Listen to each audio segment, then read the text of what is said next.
Bugun o'qish savodxonligi darsimiz. Bugungi mavzumiz do'stlikda gap ko'p ekan deb nomlangan ertagimiz.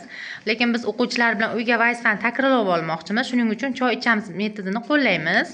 Demak, bu o'yinimizning sharti shundan iboratki, choynaklarimizga o'tilgan mavzular yuzasidan so'zlar yozilgan. Bu so'zlarga mos, demak, chashkalarimizni aralashtirib berilgan shu so'zlar. Shu so'zlardan, demak, ular so'zni hosil qilib o'sha kerakli choynagimizga olib borishlar kerak bo'ladi. Demak, 4 ta o'quvchimiz chiqqan hozir. E'zoza boshlab beradilar, marhamat.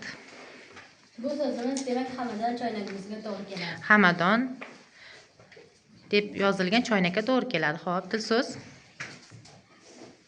Bu so'zimiz esa Ibn Sino choynagiga to'g'ri keladi. Ibn Sino deb yozilgan choynakka to'g'ri keladi. Yaxshi.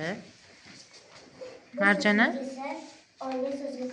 Oyna so'ziga to'g'ri keladi. Xo'p. Sherina. Bu so'zimiz demak Erkinjon degan choynagimizga to'g'ri keladi. Erkinjon deb yozilgan choynagimizga to'g'ri keladi.